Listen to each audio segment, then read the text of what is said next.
How you feeling? AEW Revolution just concluded.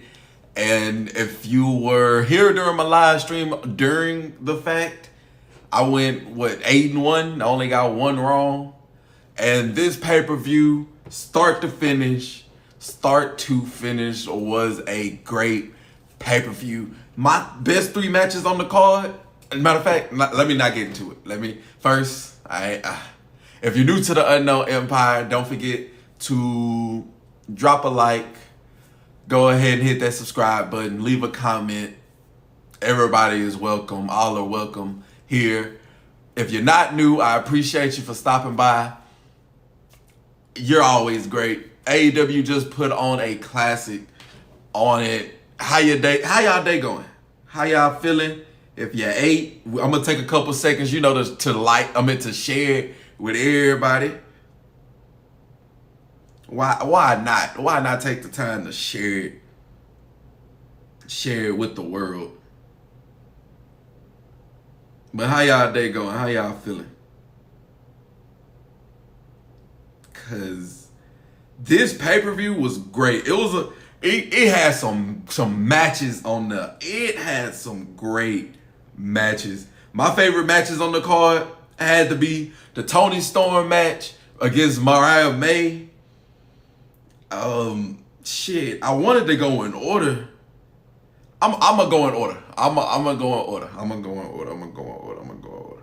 But I'm just right now. I'm just sharing it with everybody so we can get this empire to 1 million. I should have put that at the end. Roll to 1 million. Okay, thank you for the follow. I appreciate you.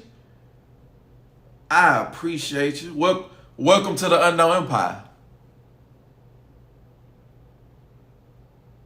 Welcome to the Unknown Empire. All right. Welcome. You are appreciated. We are going to get into this pay-per-view. As I stated, 2025 AEW Revolution just put on a classic. I enjoyed it from start to finish, and it started off with the first match. It was Hangman Adam Page taking on MJF, and Hangman Adam Page was able to take the victory. He got the win against MJF. This match was disrespectful from the beginning, from MJF spitting onto Hangman, MJF hitting this nasty tombstone onto a chair that was on the outside. It was something that they really put on a spectacle. But at the end of it, MJF's insecurities, MJF's ego, MJF's pandering to the crowd really got in his head. Hangman Adam Page kept going for the buckshot lariat. He was able to hit a dead eye. He hit a wing clipper, and that's Chris Daniels' move. Or what is it called? The wing angel, the wing clipper, the angel make something along those lines. He dropped MJF right on his face. He set him up for a buckshot lariat. 1, 2, 3. MJF loses. Hangman Adam Page wins this kind of feud thing. And that should have let me know who was going to win the number one contender match, because I have this weird kind of hypothesis going on. But I guess I'll address that whenever I get to the number one contenders match. But Hangman Adam Page wins. He goes on. I'm assuming he's going to enter that title picture.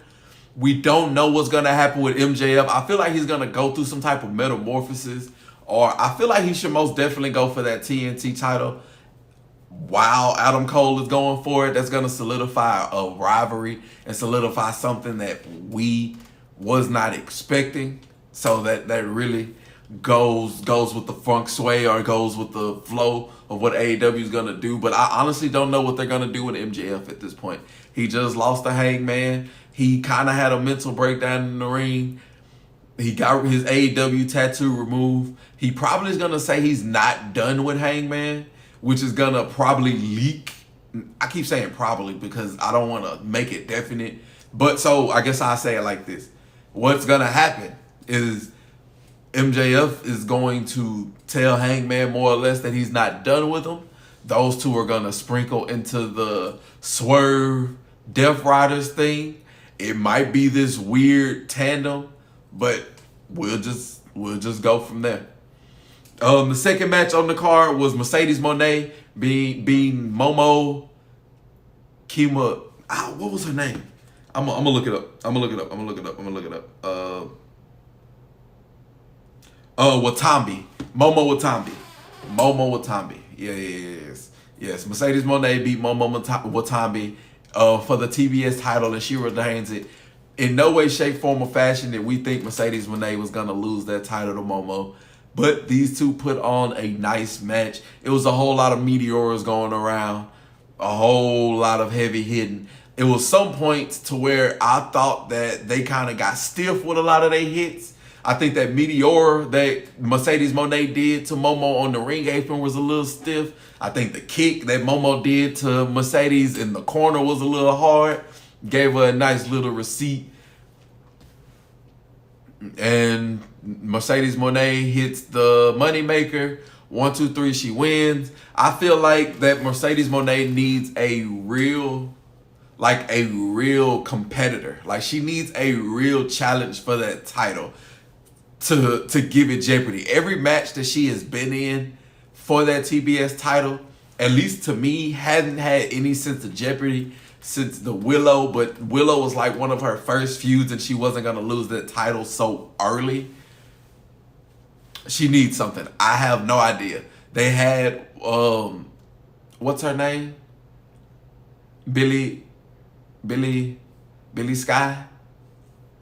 The nice young lady that was in the skybox looking down. They're looking like they're going to set her up for a TBS title kind of program with her. If that's going to do that, then they need to layer it up a little bit. They have a month until Dynasty come out. So build it up week by week. Make her a worthy competitor to where we feel like she's going to take that title from Mercedes Moné.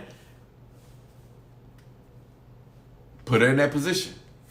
We get to the next match on the card. The next match was the Swerve Strickland taking on Ricochet for the #1 contenders match. And this match was filled with a whole lot of, is he going to turn? Because beforehand, it was a rumor that Prince Nana was going to turn on Swerve Strickland and side with Ricochet for it, kind of like a Paul Heyman turning on Brock Lesnar type.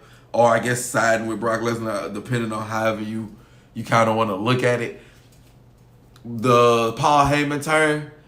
So we had Swerve getting a little aggressive. Prince Nana trying to calm him down. So Swerve pushed him. Prince Nana flipped him off and then left. While these two are wrestling, Prince Nana comes out, grabs the robe. Ricochet takes it off of him. Prince Nana tries to get it back. He gets involved. He keeps getting hit. So in my mind, I'm thinking he finna turn on Swerve. I'm starting to lean into it. I thought Ricochet was going to win without the turn. But the way that they were presenting this match in all ways, shape, forms, of fashion made it look like that they were gonna turn. But that didn't happen. We got a Swerve stomp. We got a big pressure. 1, 2, 3. Swerve Strickland is now your AEW champion. I mean, AEW #1 contender. And now I can kind of get into the conspiracy or the theory that I had earlier, that why I should have went with Swerve when Hangman won. Because I feel like what's gonna happen, they can go about it one ways or two. Death Riders, I guess spoiler, Jon Moxley wins in the main event. All right, cool. Because I wanted to get to this. Swerve Strickland is the #1 contender now. He's going to go against the Death Riders. Hangman Adam Page is now put in that kind of main event picture based off of him beating MJF. That kind of, I think they should push him in that way. So what's going to happen? Moxley and company is going to be whooping Swerve ass Or it's not going to be Moxley and company. Swerve's going to come out, Mox's going to come out, and then Hangman's going to come out. Hangman and Swerve have no choice but to team up with each other against the Death Riders.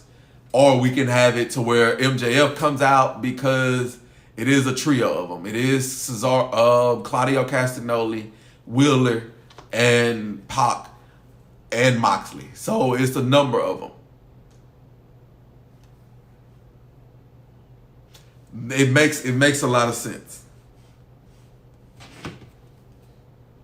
Hold on.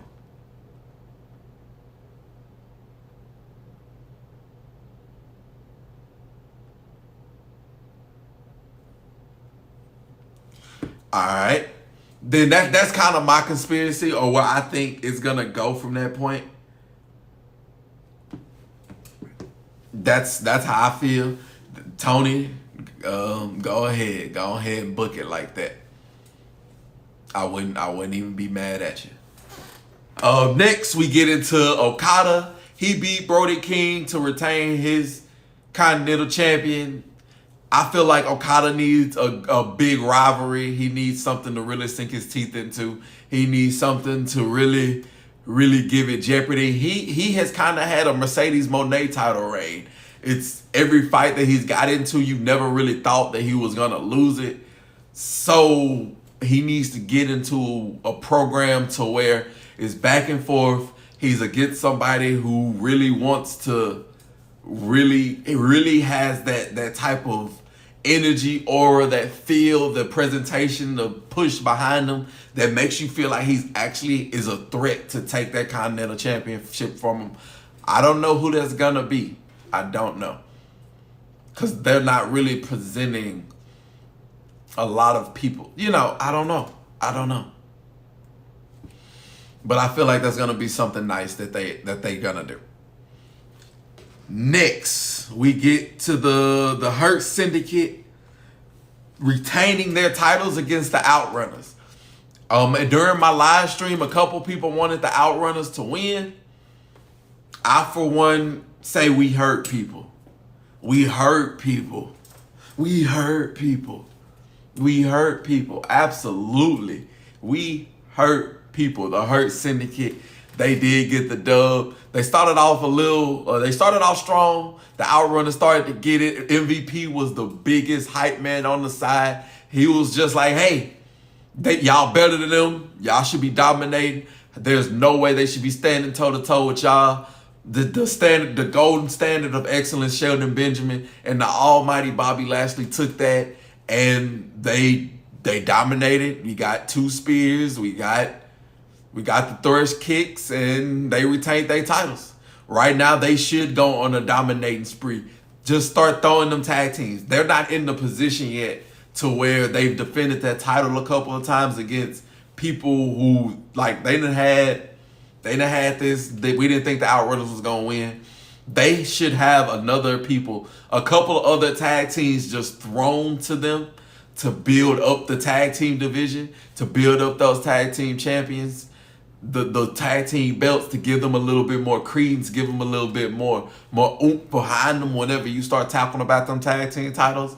And then after they've had those drawn out, after they've had like squash, dominance, they're not losing, then you can give them the long program against the established tag team that has the capability of dethroning them. They can still win, but then you start pushing it. AEW is handling the Hurt Syndicate in the right way right now. Next, we get into my favorite match on the card. We get into what I deem as the best match that came out of AEW Revolution. And that was Timeless Toni Storm taking on Mariah May, the Glamour, in a Hollywood ending match, which was essentially a Fall Counts Anywhere, no DQ match. And this match did not disappoint. They started off throwing bowls, fighting on the rampway.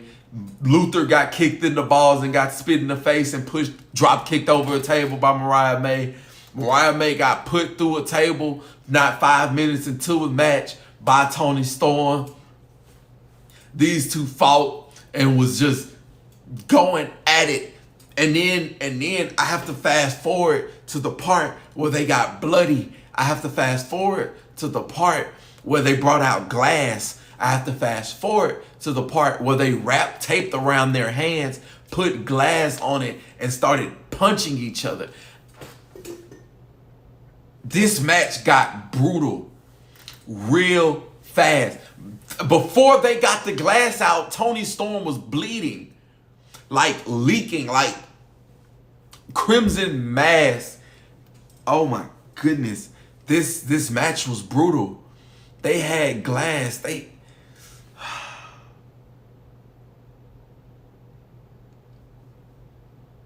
Mariah May broke a glass in between Toni Storm's legs. Toni Storm took the broken glass wine bottle, the neck of it. I keep saying the knife, the neck of it, and stabbed it in Mariah May's head. These two women were bleeding. It was, oh my goodness. It was brutal.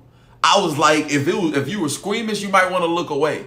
You might want to look away. We got a Storm Zero into the glass. We got a lot of near falls, but ultimately Toni Storm did retain her title. She brought out the heel, the same heel that Mariah May used against her to get her head all bloody.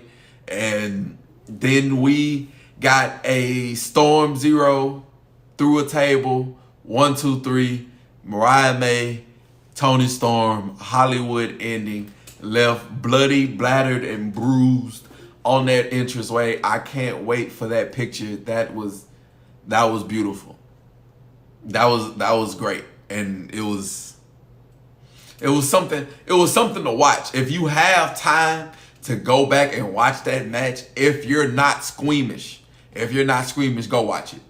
Go watch it. It was brutal. It was hard hitting. It was picture perfect. It is the best story that AEW has told in its creation. Since it was created, this is the best story that they have told. The Mariah May Toni Storm story, and it has a Hollywood ending. Next, it takes us to Kenny Omega winning the international title from Konosuke Takeshita. And this whole match was just Kenny getting his stomach abused, getting tossed into the ring apron, getting thrown into the barricade, getting punched, getting Blue Thunder Bomb, getting suplexed into the edge of the table. But he just wouldn't quit. You could tell by the end of it that he was extremely gassed. But like I said he had 2 feet of intestines removed from his body, and he was gone for 304 days. He damn near died. I give him a pass. He has the right to be tired out there. He has the right to lax. Like, he has the right. He had moments in the match where his stomach was giving out. He was too tired to move. He was too tired to operate. And the Alpha Takeshita, he took advantage of it. He did what he was supposed to do. He handled business. But it was not enough. We had V-triggers out the wazoo. We got the One Wing Angel. 1, 2, 3. No. We didn't get the One Wing Angel. We had a surprise roll-up, and then we got another roll-up, and then that inside cradle was what got the dub. It was just an extra cradle. An extra cradle got the dub for Kenny Omega, and he is your international champion going forward. And I just think you should celebrate him while you can, because we almost lost him.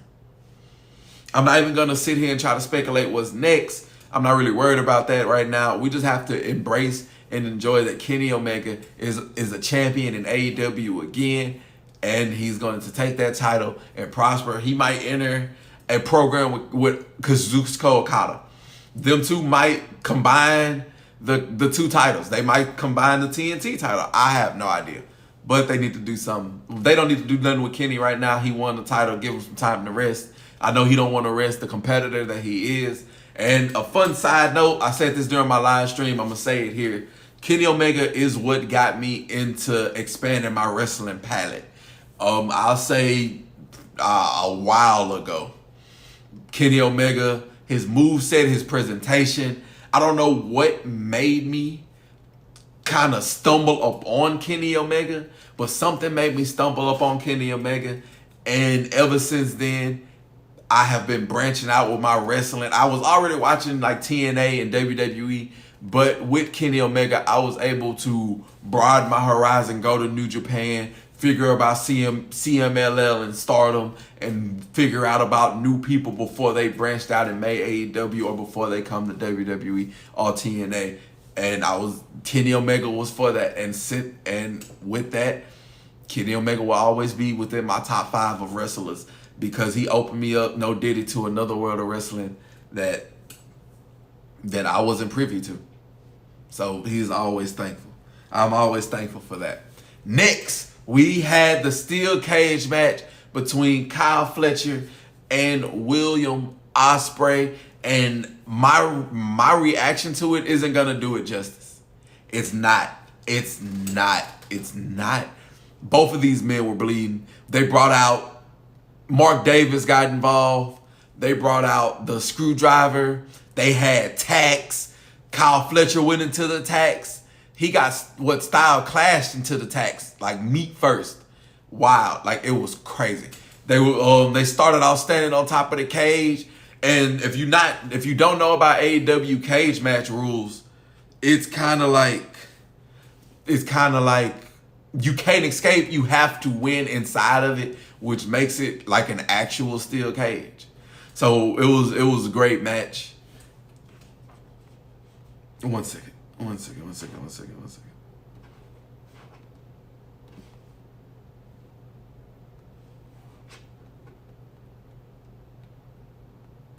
And then you get to the point to where these two men are just making each other.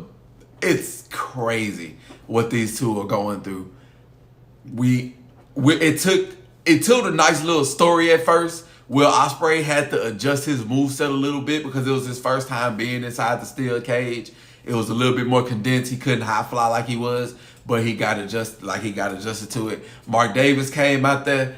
He got involved. He brought broke colors, got inside the ring. He was the reason why the tax and stuff got a ring. He threw a chair in there. He got dealt with accordingly. He was bust open. There was a lot of bleeding during that. We got a os cutter from the top of the cage. Like I said, my recap of this match isn't gonna do it justice. You're gonna have to go back and watch it. But ultimately, Will Ospreay did get the dub. He did a hidden blade. 1, 2, 3. He won. We don't know what's next for Will Ospreay. Hopefully he's done with the Callis family and he can go on for bigger and better things. Maybe maybe go after some gold. Maybe he's the first challenger for Kenny Omega. Maybe he go after Okada. Maybe he goes after Daniel Garcia. He shouldn't be in that AEW title picture yet, but he should get back into that title picture very soon. And then that brings us to our main event, which was Cope taking on Jon Moxley. And these two pushed the boundaries a little bit. These two started off the match just trading elbows for the first 5 or 10 minutes of the match. They was just heavy hitting. And then from that point on, Jon Moxley had complete control of it, putting Moxley in chokeholds, raining down elbows, raking his forearm against the face of Jon Moxley. Raking his forearm against the face of Cope. He was really dominating this match. It was a point to where we had a comeback from Cope. I don't know how to explain it. It was just like a flurry of moves that Cope was able to succeed in. And then the referee got knocked out. Moxley had pulled up the apron, the protective padding that was on the outside, exposed the concrete. He went into it. Cope went into it. The referee was exerting his power a little bit too strong. He got knocked out. Wheeler Yuta came out. Jon Moxley had some backup, but Cope also had some backup for Wheeler Yuta. It was a little moment where we thought that it was boom. Cope, Wheeler, they thought they was going to lean onto their respect factor. Fuck no respect. He lives in fear of Moxley. He might be the one to take that title. That might be the story. People want Darby Allin to take the title from Jon Moxley. It might be Wheeler Yuta. It might be Wheeler Yuta. Be the one. It might be full circle. John took it from Daniel Bryan or Bryan Danielson. Wheeler Yuta takes it from Jon Moxley. It can be as easy as that. But Wheeler Yuta came out. Jay White came out to match Wheeler Yuta's energy. Those two fight to the edge, but before they fought to the back, Jay White had that briefcase that we feel like holds the AEW heavyweight title. He went to attack Jon Moxley. He missed. He hit Cope with it. Cope was down. Wheeler Yuta, Jay White, they fought to the back. We thought that Jon Moxley was going to win it here. He did not win it here. We had 2 spears. And then we got a surprise after the second spear. It was a 1-2. We thought we was about to get a 3. The referee got pulled out of the ring. It was none other than Christian Cage. He signed his contract. He hit Ed Cope on top of the head with it. This is now a triple threat match. He hits Cope with the spear. 1, 2, kick out. Cope kicks out. He is still down. Jon Moxley gets into the ring and he fucking chokes out Christian Cage. You cash in and get choked out. You did not fight all night. And if you look at the chokehold that Moxley had on Christian Cage, it really looked like he was choking this man. Like he was choking the shit out of Christian Cage. But Jon Moxley retains, and he is still your AEW champion after choking out Christian Cage. Christian Cage can now go into a program with Cope because as Jon Moxley was making his exit through the crowd, he was met with Prince Nana. They was face to face, nose to nose. Security came out, pushed Jon Moxley out back. It was like, nah, we ain't having none of this. None other than Swerve Strickland was standing on a guardrail in the crowd and hit a swerve stomp for, I would say, from about 2 stories high onto the Jon Moxley and the team of the security guards. And he let Mox know that he is coming for that AEW championship. He is the #1 contender, and AEW Revolution went off air with Swerve Strickland standing tall. I rated this pay-per-view an A pay-per-view with my 3 favorite matches, or the 3 best matches on the card, being Toni Storm retaining her title against Mariah May, Will Ospreay beating Kyle Fletcher, and the first match on the card, Hangman Adam Page beating MJF. Y'all are more than welcome to let me know what was your favorite match on the card. Don't forget to like, share, and subscribe. What did y'all rate AEW Revolution? What is your game plan going forward? How would you predict Dynasty that is in a month? They have a month. What's today? What's today's date? The 9th. And then it's on April's like 7th or something. So you have a month to plan for it. It was nice. It was a great pay-per-view. I appreciate y'all for stopping by the Unknown Empire for what just happened. If you were during my live stream, I appreciate y'all for stopping by my AEW live stream. That was amazing. Until next time, if I haven't already told y'all, like, share, and subscribe while you're here. I appreciate y'all. Until next time, I'll see you when I see you.